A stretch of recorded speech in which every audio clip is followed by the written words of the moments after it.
Boss, हमारे यहाँ ना हर बात में सनातन का मजाक उड़ाने वाले ये बात भूल जाते हैं कि सनातन की सेवा में जुड़े ऐसे ऐसे लोग काम कर रहे हैं, ऐसी ऐसी संस्थाएं काम कर रही हैं जो नाम की मोहताज नहीं है, जो नाम के लिए काम नहीं कर रही।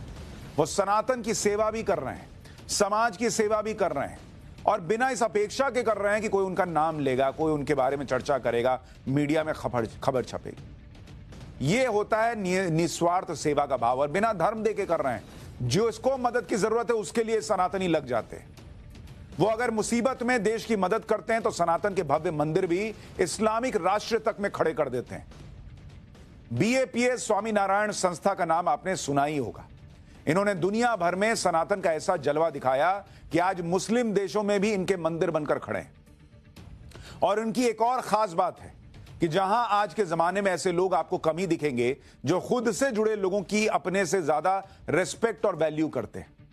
ऐसी कौन सी संस्था होगी बॉस जो दुनिया भर से अपने कार्यकर्ताओं को बुलाए, अपने सेवाकारों को बुलाए और एक जगह इकट्ठा करके करोड़ों रुपए खर्च करके उनका सम्मान ऐसे भव्य तरीके से करे कि देखने वाले देखते रह जाएं।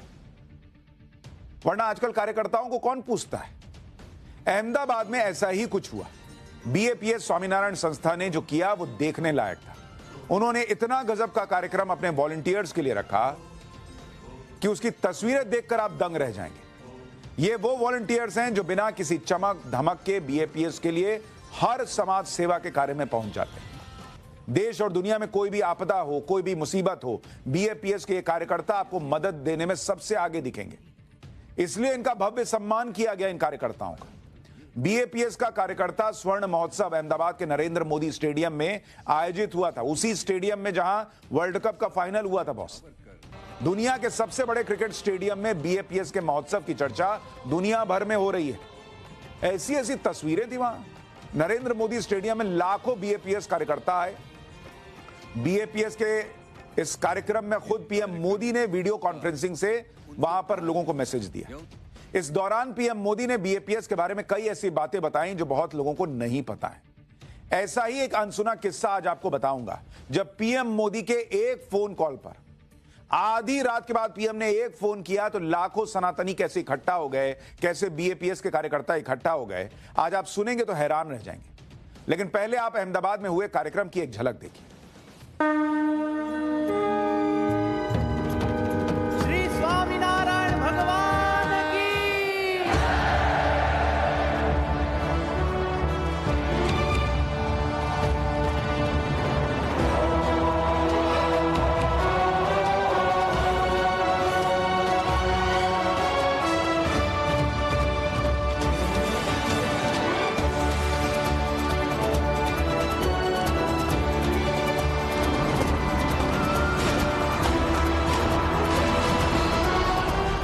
भाई ये बहुत गजब का कार्यक्रम था और बहुत ही यूनिक था। मैं वहां था इस कार्यक्रम में और जब मैं देख रहा था तो मुझे लग रहा था बड़े बड़े कॉन्सर्ट नहीं होते होंगे ऐसे जैसा इन लोगों ने करके दिखा दिया।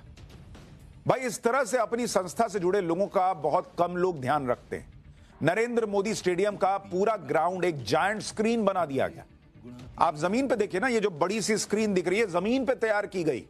शानदार लाइटिंग और प्रोजेक्टर से ऐसा माहौल बनाया गया जैसे मैदान पर कोई फिल्म चल रही, जिसमें बीएपीएस के बारे में जानकारी दी गई। बीएपीएस के परम पूज्य गुरु की तस्वीरें भी इसी तरह से मैदान पर उकेरी गई, जिन्हें देखकर वहां मौजूद कार्यकर्ताओं ने सिर झुकाकर सम्मान प्रकट किया। फिर लाइट शो का आयोजन किया गया। एक साथ हजारों लाइट्स की रोशनी से पूरा स्टेडियम रंगीन हो गया। कोऑर्डिनेटेड लेजर लाइट शो का कमाल था। लाइट शो के बाद आतिशबाजी की गई, उसका नजारा भी बेहद शानदार था। इतना ही नहीं, वहां पर इस कार्यक्रम के दौरान एक हाथ में बैंड बांध दिया गया और उस बैंड का जो कंट्रोल था वो संस्था के जो लोग थे उनके पास था और उससे अलग अलग रंग की लाइट निकल रही थी। ये जो आप स्टेडियम के चारों तरफ हिस्सा देख रहे हैं जिसमें अलग अलग लाइट दिख रही है, वो वहां अलग फ्रीक्वेंसी पर वो लाइट्स वही कंट्रोल कर रहे थे। मतलब बड़े बड़े रॉकस्टार के कार्यक्रम में जैसा कार्यक्रम नहीं होता होगा वैसा वहां पे कार्यक्रम हुआ। किसके लिए? कार्यकर्ताओं को सम्मानित करने के लिए।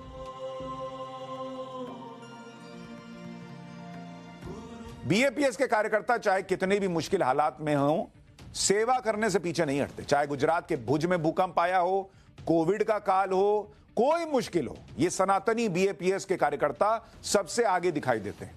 आप देखिए कि भुज में भूकंप के बाद 6,500 से ज्यादा कार्यकर्ता भूकंप प्रभावित इलाकों में काम कर रहे थे। बीएपीएस के कार्यकर्ताओं ने रिलीफ कैंप लगाए थे। 40,000 लोगों को 45 दिन तक रोज खाना खिलाया था। 3,000 लोगों के लिए 655 टीन के मकान बनाए थे। जो पूछते हैं ना, ये सनातन क्या ही कर लेगा, सनातन ही क्या कर लेंगे, ये है ताकत सनातन की बॉस। मोबाइल मेडिकल वैन के जरिए 45,000 लोगों को मेडिकल सुविधा दी। कोविड महामारी में भी बीएपीएस कार्यकर्ताओं ने जमकर काम किया। 1,000 से ज्यादा साधु और 5,000 कार्यकर्ता कोविड में लगातार काम कर रहे थे। 6 लाख से ज्यादा भोजन के पैकेट जरूरतमंदों में बांटे गए। कोविड में लाखों लोगों को राशन के पैकेट बांटे गए। यूक्रेन से 23,000 भारतीय छात्रों को सुरक्षित निकाला भाई, और यूक्रेन में 1,000 रिफ्यूजीज के लिए भोजन की व्यवस्था की। स्वर्ण महोत्सव का उद्घाटन गृह मंत्री अमित शाह ने स्वामी महाराज के साथ दीप जलाकर किया। उसके बाद कई रंगारंग कार्यक्रम भी हुए। लेकिन इस दौरान पीएम मोदी जो वहां पहुंचे नहीं थे, उन्होंने वीडियो कॉन्फ्रेंसिंग के जरिए इस महोत्सव को संबोधित किया। लेकिन पीएम मोदी ने जो इस दौरान एक बात बताई, उसे सुनकर सब दंग रह गए। पीएम मोदी ने बताया कि जब यूक्रेन युद्ध शुरू हुआ था और वहां फंसे भारतीयों में बहुत सारे लोग पोलैंड आ गए थे और पोलैंड में उन भारतीयों को मदद की जरूरत थी, तो उस समय खुद प्रधानमंत्री नरेंद्र मोदी ने रात को 1 बजे के करीब बीएपीएस के संतों को फोन किया मदद मांगने के लिए, और इसके बाद लाखों सनातनी रातों रात इकट्ठा हो गए युद्ध क्षेत्र से निकालकर लाए गए भारतीयों के लिए। सुनिए पीएम मोदी उसके बारे में खुद बता रहे हैं।